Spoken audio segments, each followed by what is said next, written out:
Je gaat met de scootmobiel een reis maken van 1400 kilometer van Saint-Pierre en naar Saint-Pierre-la-Mer in Frankrijk.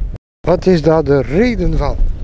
Och, de reden die zijn er een aantal, maar een van de hoofdredenen is dat ik een beetje getriggerd werd door een paar vrienden van: ik heb een zoon in Spanje wonen, waarom ga je niet op je scootmobiel? Ik zeg, ja, dan ga ik eens een beetje zomaar wat door Frankrijk toeren met een scootmobiel, dat is nogal wat.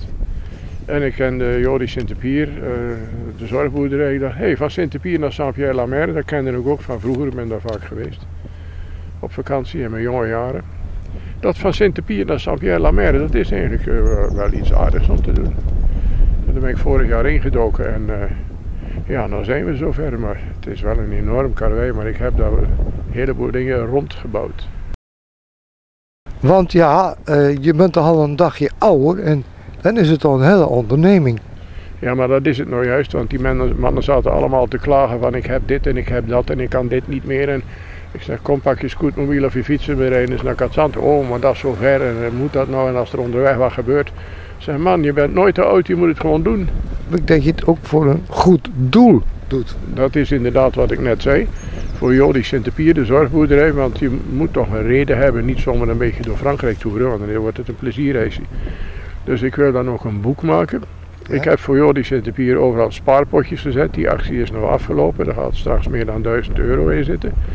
En dan is er nog een kilometeractie. Mensen kunnen kilometers gaan kopen tijdens de rit. Dat is ook voor Jody Saint-Pierre. En een deel van de opbrengst is voor Jody Saint-Pierre van het boek wat ik schreef. En dat boek wat ik schreef, dat heeft een dubbele functie. Dat gaat informatie geven over het plattelandsleven en de kleine dorpen daar in Frankrijk vergeleken met de dorpen hier, zoals de leegbloedende dorpen die hun kop boven water moeten houden als IJsendijk, Holdijk, Aardenburg, noemen ze maar op. En dat is ook een van de punten in het boek. Vandaar dat onze burgemeester, Annemiek Jette, die heeft een prachtige brief gemaakt en een korte video ter introductie bij de burgemeesters van die dorpjes waar ik kom en waar ik zelf dan interviews mee ga houden. Het is niet de gewone standaard scootmobiel, maar die is geprepareerd, dacht ik. Nou, in die zin geprepareerd dat er erg zware accu's ingebouwd zijn. Daar is die ook een stukje voor uitgebouwd. Ik heb wat minder voet- en beenruimte. Er is vanmorgen net een grote check-up gemaakt. Ik rij van Katzand, of van Breskes naar Katzand door de duinen 3-4 keer zo 50 kilometer. Heuvel op, heuvel af. Dat trekt hij goed, want dan heeft hij nog geen 60 ampère verbruikt van de 100. Dus dat is ook in de heuvels in Frankrijk goed te doen. Dan is er een bagagerek opgemaakt waar ik een fel oranje koffer op heb zitten. Dat is, hier kunnen ze in de streek houden, daar heb je mee met zo'n oranje koffer. Maar dat is voor de veiligheid van mezelf en voor de mensen het achteropkomende verkeer. Ik heb een GPS mee. Dus die zit er even niet op, want anders hadden ze hem. Maar dat zijn dus de extra dingen. Plus een heleboel bagage wat ik mee ga nemen natuurlijk. Hè. Extra gewicht.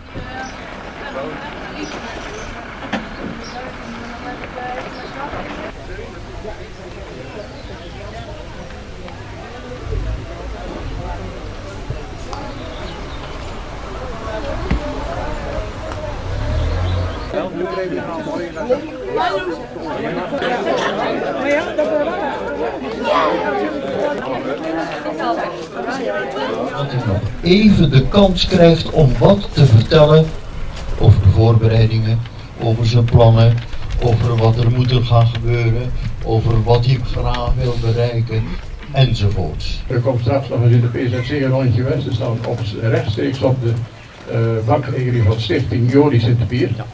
Dus mensen, koop kilometers, want het zijn 1400 kilometer, die zou ik graag vol hebben. Voor €5 de kilometer, dat zal niet lukken, maar wie weet. We waren ook erg onder de indruk, en dat zijn we nog steeds, over dit plan. Want ik denk dat het precies aangeeft wat wij graag willen, waar mensen voor staan. Om het leven te leven wat ze graag willen en zich daar ook vooral lang in te voelen en verantwoordelijkheid te nemen. En dat ga je doen. Daarbij, en dat vind ik heel erg om je te waarderen, doe je het niet alleen voor jezelf. Maar doe je het vooral ook voor de mensen hier en voor Jody Saint-Pierre. Dus een groot applaus voor deze meneer.